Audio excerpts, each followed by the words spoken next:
এক নম্বর প্রশ্নের উত্তর, কোরআন হাদিসের আলোকে মানুষ ও অন্য যে কোনো প্রাণীর ভাস্কর্য, মূর্তি নির্মাণ, স্থাপন, সংরক্ষণ, পূজার উদ্দেশ্যে না হলেও সংজ্ঞাতীতভাবে নাজায়েজ ও স্পষ্ট হারাম এবং কঠোরতর অপরাধ, আযাবযোগ্য গুনাহ। আর যদি পূজার উদ্দেশ্যে হয় তাহলে তা স্পষ্ট শিরক। প্রাণীর ভাস্কর্য ও পূজার মূর্তির মাঝে শরীয়তের দৃষ্টিকোণে হারাম ও নিষিদ্ধ হওয়ার দিক দিয়ে কোনো পার্থক্য নেই। এই সম্পর্কে কিছু দলিল প্রমাণ আপনাদের সামনে উপস্থাপন করা হচ্ছে। এই ব্যাপারে পবিত্র কোরআনে কারীমে ইরশাদ হয়েছে, সূরা হজ আয়াত নম্বর 30, তোমরা পরিহার করো অপবিত্র বস্তু অর্থাৎ মূর্তি সমূহ এবং পরিহার করো মিথ্যা কথা। এই আয়াতে পরিষ্কারভাবে সব ধরনের মূর্তি পরিত্যাগ করার এবং মূর্তি কেন্দ্রিক সকল কর্মকাণ্ড বর্জন করার আদেশ দেওয়া হয়েছে। দ্বিতীয় আয়াত সূরা নূহ আয়াত নম্বর 23, এবং তারা বলেছিল, তোমরা কখনো পরিত্যাগ করো না তোমাদের উপাস্যদেরকে এবং কখনো পরিত্যাগ করো না ওয়াক, সুয়া, ইয়াগুস, ইয়াউক, নাসর। উপরে আয়াতে উল্লেখিত নামগুলো সম্পর্কে বিশিষ্ট সাহাবী হযরত আব্দুল্লাহ বিন আব্বাস রাদিয়াল্লাহু আনহুমা বলেন, এগুলো নূহ আলাইহিস সালাতু ওয়াস সালামের সম্প্রদায়ের কতিপয় নেক লোকের নাম ছিল। তারা মারা গেলে শয়তান তাদের কওমের লোকদের অন্তরে এই কথা ঢেলে দিল যে তারা যেখানে বসে মজলিস করত সেখানে তোমরা কতিপয় ভাস্কর্য স্থাপন করো এবং ওই সমস্ত পুণ্যবান লোকের নামে এগুলোর নামকরণ করো। কাজেই তারাই তাই করলো, কিন্তু তখনও ওইসব ভাস্কর্যের পূজা করা হলো না। তবে ভাস্কর্য স্থাপনকারী লোকগুলো মারা গেলে এবং ভাস্কর্যগুলোর ব্যাপারে সত্যিকারের জ্ঞান বিলুপ্ত হলে লোকজন তাদের পূজা আরম্ভ করে দেয়। সহিহ বুখারী শরীফ হাদিস নম্বর 4920। উপরে উল্লেখিত আয়াতে কাফের সম্প্রদায়ের দুইটি বৈশিষ্ট্য উল্লেখ করা হয়েছে। এক, মিথ্যা উপাস্যদের পরিত্যাগ না করা। নম্বর 2, মূর্তি ও ভাস্কর্য পরিহার না করা। তাহলে মিথ্যা উপাস্যদের উপাসনার মতো ভাস্কর্য পৃথিবী কোরআন মজিদে কাফেরদের বৈশিষ্ট্য হিসেবে চিহ্নিত। অতএব এটা যে ইসলামের গৃহীত ও পরিত্যাজ্য তা তো বলাই বাহুল্য। হাদিস শরীফেও নবী করিম সাল্লাল্লাহু আলাইহি ওয়াসাল্লাম প্রাণীর ভাস্কর্য সম্পর্কে পরিষ্কার বিধান দান করেছেন। হাদিস নম্বর 1, আমি শুধু অনুবাদ করছি। হাদিস নম্বর 1, সহিহ বুখারী শরীফ হাদিস নম্বর 5950, মুসলিম রাহমাতুল্লাহ আলাইহি থেকে বর্ণিত। তিনি বলেন, আমরা একবার মাসরুকের সাথে ইয়াসির বিন নুমাইরের ঘরে ছিলাম।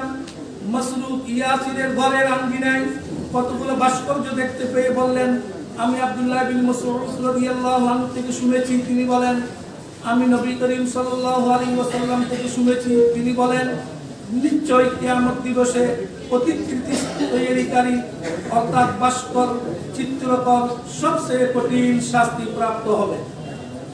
হাদিস নম্বর 2, সহিহ বুখারী শরীফ হাদিস নম্বর 5953, ওই লোকের চেয়ে বড় জালেম আর কে, যে আমার সৃষ্টির মতো সৃষ্টি করার ইচ্ছে করে। তাদের যদি সামর্থ্য থাকে তবে তারা সৃজন করুক একটি শস্যকলা কিংবা একটি অনু। হাদিস নম্বর 3, সহিহ বুখারী 7557, 7558, হযরত আব্দুল্লাহ বিন উমর রাদিয়াল্লাহু তাআলা আনহুমা থেকে বর্ণিত, নবী করিম সাল্লাল্লাহু আলাইহি ওয়াসাল্লাম ইরশাদ করেন, নিশ্চয় যারা এই সকল প্রতিকৃতি নির্মাণ করে তাদেরকে কিয়ামত দিবসে আযাবে নিক্ষেপ করা হবে এবং তাদেরকে সম্বোধন করে বলা হবে, যা তোমরা সৃষ্টি করেছিলে তাতে প্রাণ সঞ্চার করো। হাদিস নম্বর 4, সহিহ বুখারী শরীফ 5963, আব্দুল্লাহ বিন আব্বাস রাদিয়াল্লাহু আনহুমা বলেন, আমি মুহাম্মদ সাল্লাল্লাহু আলাইহি ওয়াসাল্লামকে বলতে শুনেছি যে কেউ দুনিয়াতে কোনো প্রতিকৃতি তৈরি করে কিয়ামত দিবসে তাকে আদেশ করা হবে সে যেন তাতে প্রাণ সঞ্চার করে, অথচ সে তা করতে সক্ষম হবে না। এই সকল হাদিস থেকে প্রমাণিত হয় যে প্রাণীর ভাস্কর্য নির্মাণ অত্যন্ত কঠিন কবিরা গুনাহ। হাদিস নম্বর 5, সহিহ মুসলিম শরীফ 8832, হযরত আবু উমামা রাদিয়াল্লাহু তাআলা আনহু থেকে বর্ণিত, নবী করিম সাল্লাল্লাহু আলাইহি ওয়াসাল্লাম বলেন, আল্লাহ তাআলা আমাকে প্রেরণ করেছেন আত্মীয়তার সম্পর্ক বজায় রাখার, মূর্তি সমূহ ভেঙে ফেলার এবং এক আল্লাহর ইবাদত করা ও তার সঙ্গে অন্য কোনো কিছুকে শরীক না করার বিধান দিয়ে। হাদিস নম্বর 6, সহিহ মুসলিম শরীফ 969 নম্বর। আবুল হাইয়াজ আসাদি বলেন, আলী বিন আবি তালিব রাদিয়াল্লাহু আনহু আমাকে বললেন, আমি কি তোমাকে ওই কাজের দায়িত্ব দিয়ে প্রেরণ করব না যে কাজের জন্য নবী সাল্লাল্লাহু আলাইহি ওয়াসাল্লাম আমাকে প্রেরণ করেছিলেন? তা এই যে তুমি সকল প্রাণীর ভাস্কর্য মিটিয়ে দিবে এবং সকল উঁচু কবর সমান করে দিবে। হাদিস নম্বর 7, মুসনাদে আহমদ 657 নম্বর। আলী বিন আবি তালিব রাদিয়াল্লাহু আনহু বলেন, নবী করিম সাল্লাল্লাহু আলাইহি ওয়াসাল্লাম একটি জানাজায় উপস্থিত ছিলেন। তখন তিনি বললেন, তোমাদের মধ্যে কে আছে যে মদিনায় যাবে এবং সেখানে কোনো মূর্তি পাবে তা ভেঙে ফেলবে, যেখানে কোনো উঁচু কবর পাবে তা সমান করে দিবে এবং যেখানে কোনো ছবি পাবে তা মুছে দিবে। আলী রাদিয়াল্লাহু তাআলা এই দায়িত্ব পালন করলেন। এরপর নবী করিম সাল্লাল্লাহু আলাইহি ওয়াসাল্লাম বলেছেন, যে কেউ পুনরায় উপযুক্ত কোনো কিছু তৈরি করতে প্রবৃত্ত হবে, সে মুহাম্মদ সাল্লাল্লাহু আলাইহি ওয়াসাল্লামের প্রতি অবতীর্ণ শরীয়তকে অস্বীকার করল। এই সকল হাদিস থেকে স্পষ্ট জানা যাচ্ছে যে যে কোনো মূর্তি ও প্রাণী ভাস্কর্য ইসলামের পরিত্যাজ্য এবং তার নিচ্ছিন্ন করাই হলো ইসলামের বিধান। আর এগুলো নির্মাণ করা ইসলামী শরীয়তকে অস্বীকারী সম্প্রদায়ের বৈশিষ্ট্য। হাদিস নম্বর 8, সহিহ বুখারী 1341, সহিহ মুসলিম 528, নাসাই শরীফ 704। উম্মুল মুমিনিন আয়েশা রাদিয়াল্লাহু আনহা বলেন, নবী সাল্লাল্লাহু আলাইহি ওয়াসাল্লাম অসুস্থতার সময় তার জনৈকা স্ত্রী একটি গির্জার কথা উল্লেখ করলেন। গির্জাটির নাম ছিল মারিয়া। উম্মে সালামা উম্মে হাবিবা রাদিয়াল্লাহু আনহুমা ইতিপূর্বে হাবশায় গিয়েছিলেন। তারা গির্জাটির কারুকাজ ও তাতে বিদ্যমান প্রতিকৃতি সমূহের কথা আলোচনা করলেন। নবী সাল্লাল্লাহু আলাইহি ওয়াসাল্লাম সহ্য থেকে মাথা তুলে বললেন, ওই জাতির কোন পুণ্যবান লোক যখন মারা যেত তখন তারা তার কবরের উপরে ইবাদতখানা নির্মাণ করত এবং তাতে প্রতিকৃতি স্থাপন করত। এরা হচ্ছে আল্লাহর নিকট নিকৃষ্টতম সৃষ্টি। হাদিস নম্বর 9, সহিহ বুখারী শরীফ 3352। আব্দুল্লাহ বিন আব্বাস রাদিয়াল্লাহু আনহুমা বলেন, ফতহে মক্কা, মক্কা বিজয়ের সময় নবী করিম সাল্লাল্লাহু আলাইহি ওয়াসাল্লাম যখন বাইতুল্লাহ বিভিন্ন প্রতিকৃতি দেখলেন তখন তা মুছে ফেলার আদেশ দিলেন। প্রতিকৃতিগুলো মুছে ফেলার আগ পর্যন্ত তিনি তাতে প্রবেশ করেননি। দৃষ্টান্ত স্বরূপ এখানে কয়েকটি হাদিস পেশ করা হলো। এ প্রসঙ্গে ইসলামী বিধান বুঝার জন্য এতটুকুই যথেষ্ট। কোরআন সুন্নাহর এই সুস্পষ্ট বিধানের কারণে মূর্তি বা প্রাণীর মূর্তি বা ভাস্কর্য নির্মাণ, সংগ্রহ, সংরক্ষণ, স্থাপন ইত্যাদি সকল বিষয় হারাম ও সম্পূর্ণ নাজায়েজ হওয়ার ব্যাপারে গোটা মুসলিম উম্মাহ একমত পোষণ করেছেন। উল্লেখ্য যে শ্রদ্ধা নিবেদন বা সম্মান প্রদর্শন উদ্দেশ্য না হলে মানুষ বা প্রাণী ছাড়া অন্য বস্তুর ভাস্কর্য নির্মাণের সুযোগ রয়েছে। নিষ্প্রাণ। 2 নম্বর প্রশ্নের উত্তর, কিছু কিছু লোক যারা প্রাণীর ভাস্কর্য ও মূর্তির মাঝে পার্থক্য করে প্রাণীর ভাস্কর্যকে বৈধ প্রমাণের অপচেষ্টা চালিয়ে যাচ্ছে এই বলে যে ভাস্কর্য ও মূর্তি এক নয়। তাদের দাবি শরীর বিধানের দিক থেকে তো ঠিক নয়, এমনকি অবিধানিকভাবেও ভুল। কারণ আবিধানিকভাবে প্রাণীর ভাস্কর্য ও মূর্তির মাঝে কোনো বৈপরীত্য নেই। এখানে আমরা আবিধানিকভাবে ভাস্কর্য এবং মূর্তির কিছু দৃষ্টান্ত পেশ করেছি। ভাস্কর্য বাংলা একাডেমি ব্যবহারিক বাংলা অভিধান মতে ভাস্কর্য বলা হয় প্রস্তরাদি খোদাই করে বা তা দিয়ে মূর্তি নির্মাণের কাজ। ভাস্কর্যের ইংরেজি প্রতিশব্দ Bangla academy English Bangla dictionary মতে স্কাল্পচার, এর অর্থ ভাস্কর্য, প্রতিমা, মূর্তি। সংসদ বাংলা অভিধান মতে ভাস্কর বলা হয় ধাতু, পাথর প্রভৃতি দিয়ে মূর্তি নির্মাণকারী শিল্পী। ভাস্কর্য ধাতু, পাথর প্রভৃতি দিয়ে মূর্তি নির্মাণের শিল্প। ডক্টর ফজলুর রহমান কৃত বাংলা ইংরেজি আরবি ব্যবহারিক অভিধান মতে ভাস্কর্য স্কাল্পচার তিমসাল, আরবির মধ্যে নাহাক আরবি শব্দ। মূর্তি বাংলা একাডেমিক ব্যবহারিক বাংলা অভিধান মতে মূর্তি বলা হয় দেহ, আকৃতি, রূপ, প্রতিমা। মূর্তির ইংরেজি প্রতিশব্দ হচ্ছে স্ট্যাচু। বাংলা একাডেমি ডিকশনারি মতে স্ট্যাচু কাঠ, পাথর বা ব্রোঞ্জে খোদিত ব্যক্তির আকারে প্রতিমূর্তি। স্ট্যাচুসারি প্রতিমূর্তি বা ভাস্কর্য সংক্রান্ত মার্বেল ভাস্কর্য শিলা মূর্তি। এটা অবিধানিকভাবে তার মূর্তি এবং ভাস্কর্য তাহাকে পেশ করা হয়। আর প্রশ্ন উল্লেখিত তাদের সংশয়গুলোর জবাব যথাক্রমে নিম্নে দেওয়া হলো। ক, প্রাণীর ভাস্কর্যকে বৈধ বলতে গিয়ে তারা যে আয়াতটি পেশ করে তা হলো সূরা সাবা 13 নম্বর আয়াত। সূরা সাবা 13 নম্বর আয়াত, এতে বলা হয়েছে তারা জিনেরা সুলাইমান আলাইহিস সালামের ইচ্ছে অনুযায়ী দুর্গ, ভাস্কর্য, হাউস সদৃশ বিরহাকার পাত্র এবং চুল্লির উপর স্থাপিত বিশাল ডেগ নির্মাণ করত। এটা আয়াতের অর্থ।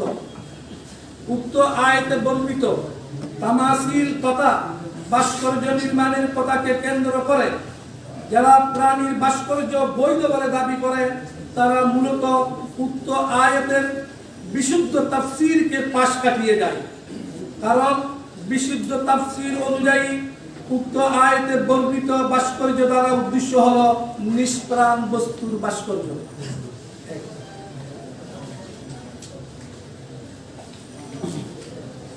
তবে অনেকে এটাকে প্রাণীর ভাস্কর্য বলে দাবি করেছেন, কিন্তু তারা এই কথাও স্পষ্ট করেছেন যে সুলাইমান আলাইহিস সালামের যুগে তার বৈধতা থাকলেও পরবর্তীতে শেষ নবী মুহাম্মদুর রাসূলুল্লাহ সাল্লাল্লাহু আলাইহি ওয়াসাল্লামের শরীয়তে বিশুদ্ধ হাদিসে প্রাণীর ভাস্কর্যকে কঠোরভাবে নিষেধ করা হয়েছে।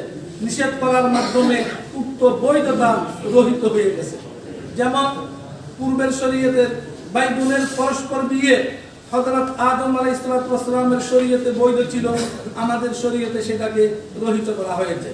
তাফসীর কুরতুবী, আল বাহরুল মুহিত, ফাতহুল বারী, এখানে বিভিন্ন উদ্ধৃতি দেওয়া হয়েছে। দ্বিতীয় সংশয় খ, প্রাণীর ভাস্কর্যের বৈধতার পক্ষে গুরুত্বের সাথে যে হাদিসটি দলিল হিসেবে উল্লেখ করা হয় তা হলো হযরত আয়েশা রাদিয়াল্লাহু তাআলা আনহার খেলনা পুতুলের ঘটনা। হযরত আয়েশা রাদিয়াল্লাহু তাআলা আনহা থেকে বর্ণিত বুখারী শরীফের বর্ণনা অনুযায়ী আমি নবীজি সাল্লাল্লাহু আলাইহি ওয়াসাল্লামের ঘরে পুতুল দিয়ে খেলতাম। আমার কয়েকজন খেলার সঙ্গী ছিল, তারা আমার সাথে খেলতো। নবীজি সাল্লাল্লাহু আলাইহি ওয়াসাল্লাম যখন ঘরে আসতেন তারা লুকিয়ে যেত। নবীজি আলাইহিস সালাতু ওয়াসসালাম তাদেরকে আমার দিকে পাঠিয়ে দিতেন, তখন তারা আমার সাথে খেলতো। বুখারী শরীফ 6130। উক্ত হাদিস দ্বারা ভাস্কর্যের বৈধতা প্রমাণের চেষ্টা একেবারে অপ্রাসঙ্গিক।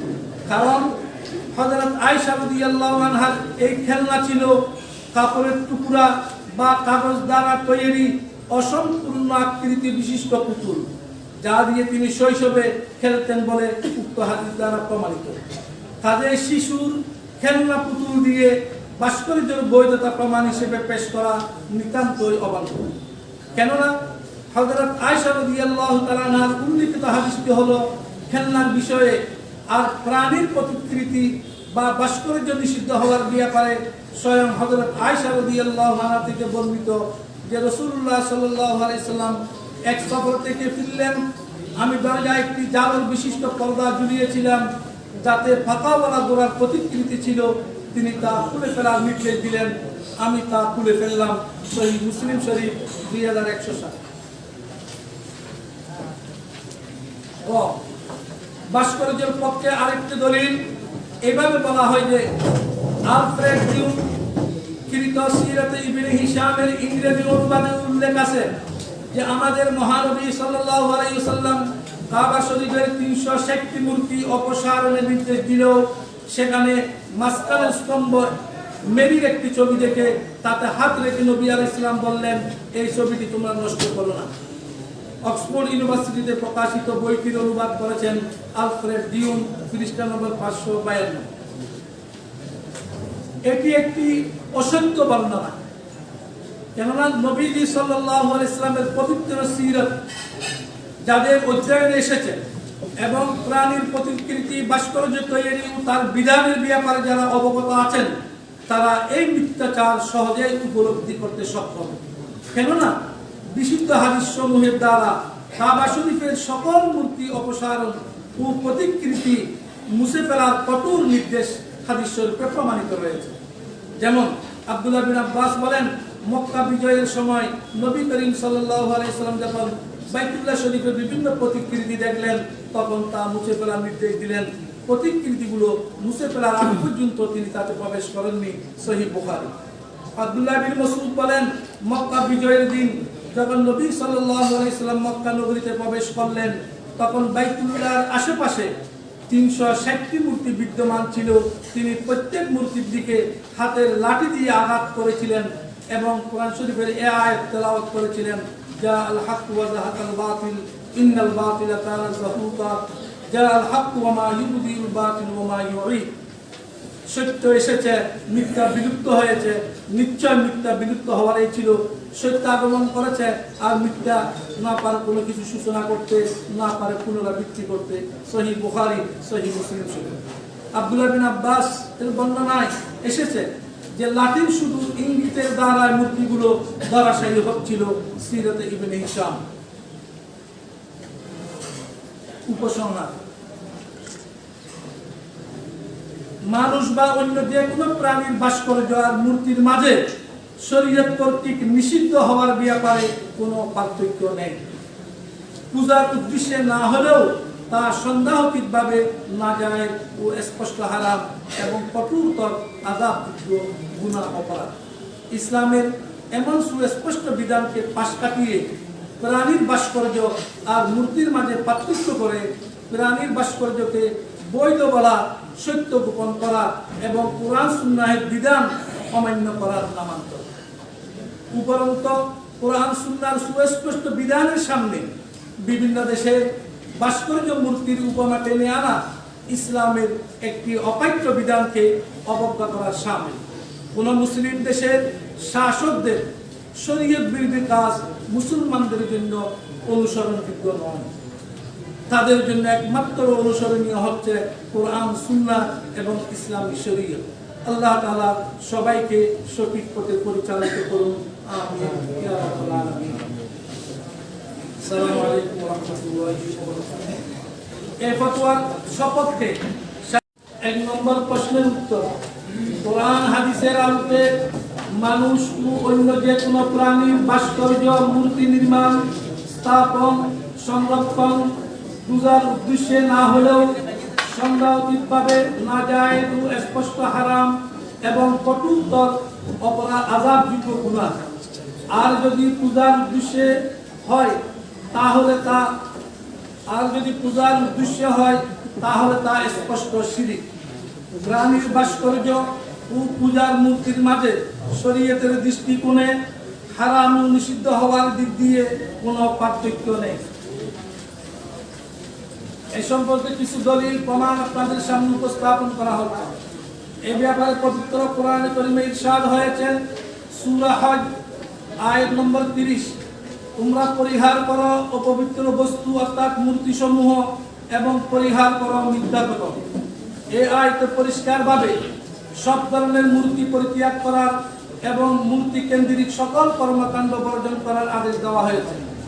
দ্বিতীয় আয়াত সূরা নূহ আয়াত নম্বর 23, এবং তারা বলেছিল, তোমরা কখনো পরিত্যাগ করো না তোমাদের মুপস্সদেরকে এবং কখনো পরিত্যাগ করো না ওয়াদ, সুয়া, ইয়াবুস, ইয়াউস, নাসরকে।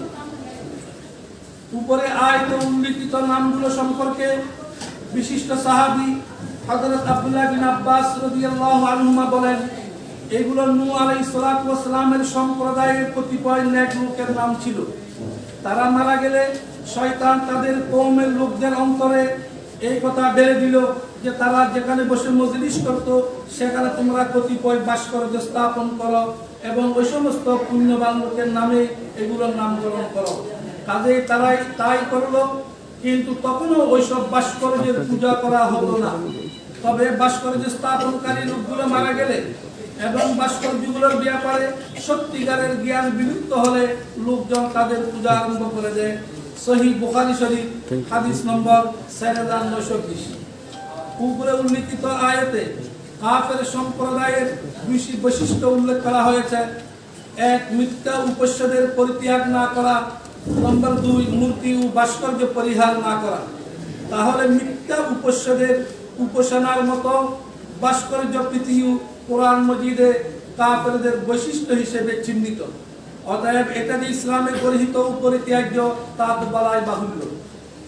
হাদিস শরীফেও নবী করিম সাল্লাল্লাহু আলাইহি ওয়াসাল্লাম প্রাণীর ভাস্কর্য সম্পর্কে পরিষ্কার বিধান দান করেছেন। হাদিস নম্বর 1, আমি শুধু অনুবাদ করছি। হাদিস নম্বর 1, সহিহ বুখারী শরীফ হাদিস নম্বর 5950, মুসলিম রাহমাতুল্লাহ আলাইহি থেকে বর্ণিত। তিনি বলেন, আমরা একবার মাসরুকের সাথে ইয়াসির বিন নুমাইরের ঘরে ছিলাম। মাসরুক ইয়াসিরের ঘরের আঙ্গিনায় কতগুলো ভাস্কর্য দেখতে পেয়ে বললেন, আমি আব্দুল্লাহ বিন মাসউদ রাদিয়াল্লাহু আনহু থেকে শুনেছি। তিনি বলেন, আমি নবী করিম সাল্লাল্লাহু আলাইহি ওয়াসাল্লাম থেকে শুনেছি। তিনি বলেন, নিশ্চয় কিয়ামত দিবসে প্রতিকৃতি তৈরিকারী অর্থাৎ ভাস্কর চিত্রকর সবচেয়ে কঠিন শাস্তি প্রাপ্ত হবে। হাদিস নম্বর 2, সহিহ বুখারী শরীফ হাদিস নম্বর 5953। ওই লোকের চেয়ে বড় জালেম আর কে, যে আমার সৃষ্টির মতো সৃষ্টি করার ইচ্ছে করে। তাদের যদি সামর্থ্য থাকে তবে তারা সৃজন করুক একটি শস্যকলা কিংবা একটি অনু। হাদিস নম্বর 3, সহিহ বুখারী 7557, 7558।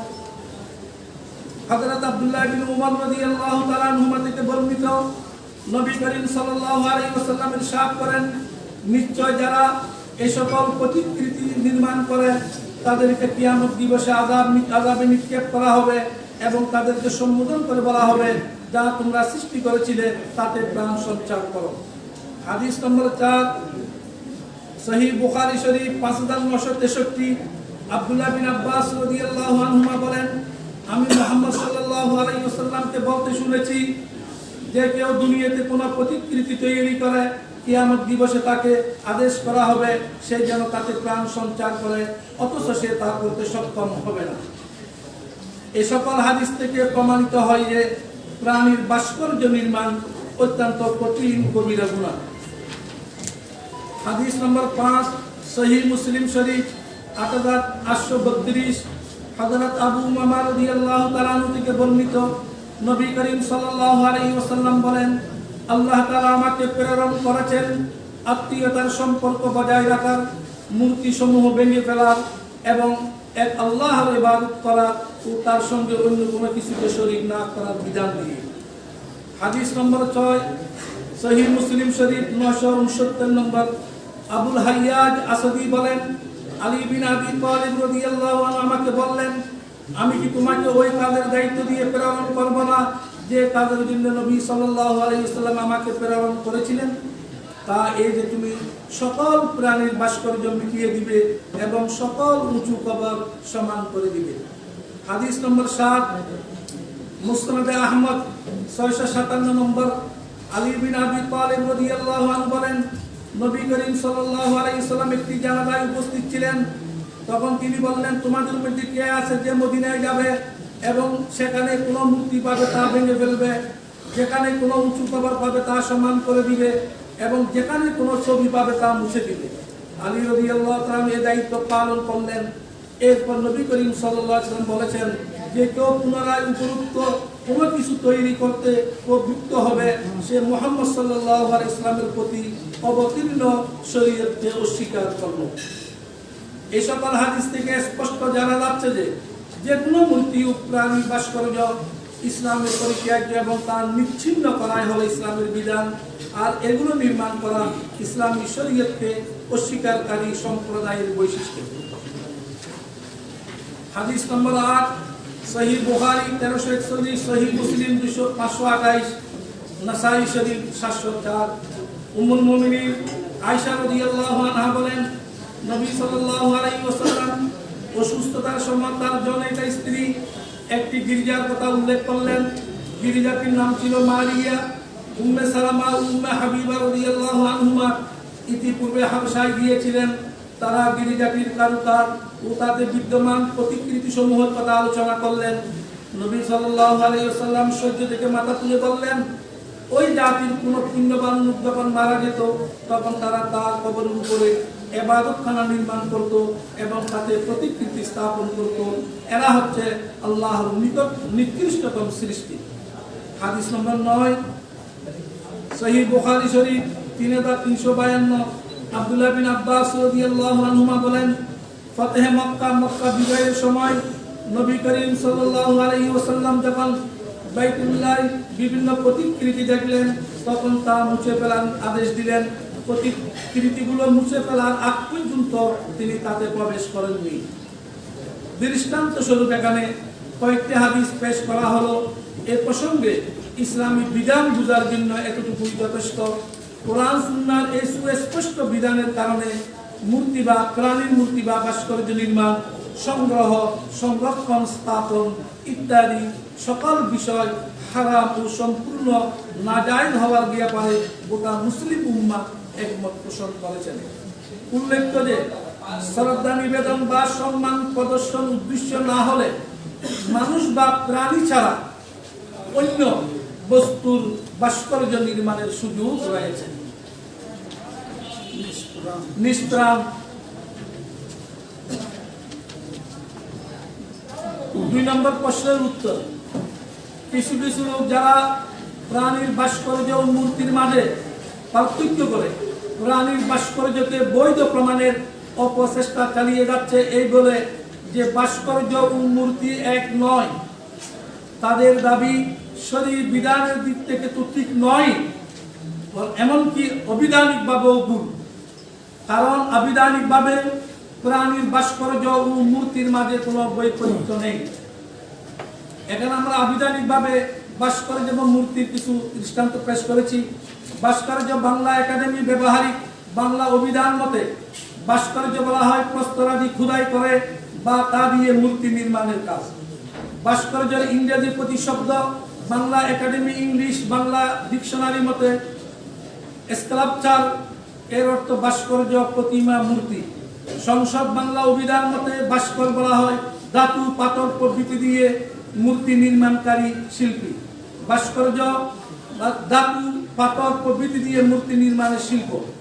ডক্টর ফজলুর রহমান কৃত বাংলা ইংরেজি আরবি ব্যবহারিক অভিধান মতে ভাস্কর্য স্কাল্পচার, তিমসাল আরবির মধ্যে নাহাত আরবি শব্দ। মূর্তি বাংলা একাডেমি ব্যবহারিক বাংলা অভিধান মতে মূর্তি বলা হয় দেহ, আকৃতি, রূপ, প্রতিমা। মূর্তির ইংরেজি প্রতিশব্দ হচ্ছে স্ট্যাচু। বাংলা একাডেমি ডিকশনারি মতে স্ট্যাচু কাঠ, পাথর বা ব্রোঞ্জে খোদিত ব্যক্তির আকারে প্রতিমূর্তি। স্ট্যাচুসারি প্রতিমূর্তি বা ভাস্কর্য সংক্রান্ত মার্বেল ভাস্কর্য শিলা মূর্তি। এটা অবিধানিকভাবে তার মূর্তি এবং ভাস্কর্য তাহাকে পেশ করা হয়। আর প্রশ্ন উল্লেখিত তাদের সংশয়গুলোর জবাব যথাক্রমে নিম্নে দেওয়া হলো। ক, প্রাণীর ভাস্কর্যকে বৈধ বলতে গিয়ে তারা যে আয়াতটি পেশ করে তা হলো সূরা সাবা 13 নম্বর আয়াত। সূরা সাবা 13 নম্বর আয়াত, এতে বলা হয়েছে তারা জিনেরা সুলাইমান আলাইহিস সালামের ইচ্ছে অনুযায়ী দুর্গ, ভাস্কর্য, হাউস সদৃশ বিরাগাকার পাত্র এবং চুল্লির উপর স্থাপিত বিশাল ডেগ নির্মাণ করত। এটা আয়াতের অর্থ। উক্ত আয়াতে বর্ণিত তামাসিল তথা ভাস্কর্য নির্মাণের কথাকে কেন্দ্র করে যারা প্রাণীর ভাস্কর্য বৈধ বলে দাবি করে তারা মূলত উক্ত আয়াতের বিশুদ্ধ তাফসীরকে পাশ কাটিয়ে যায়। কারণ বিশুদ্ধ তাফসীর অনুযায়ী উক্ত আয়াতে বর্ণিত ভাস্কর্য দ্বারা উদ্দেশ্য হলো নিষ্প্রাণ বস্তুর ভাস্কর্য।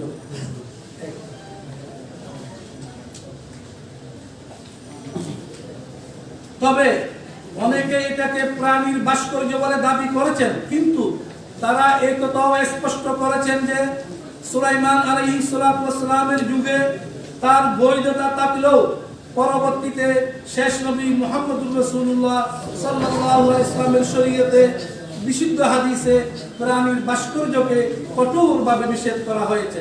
নিষেধ করার মাধ্যমে উক্ত বৈধতা রহিত হয়ে গেছে। যেমন পূর্বের শরীয়তের ভাই বোনের পরস্পর বিয়ে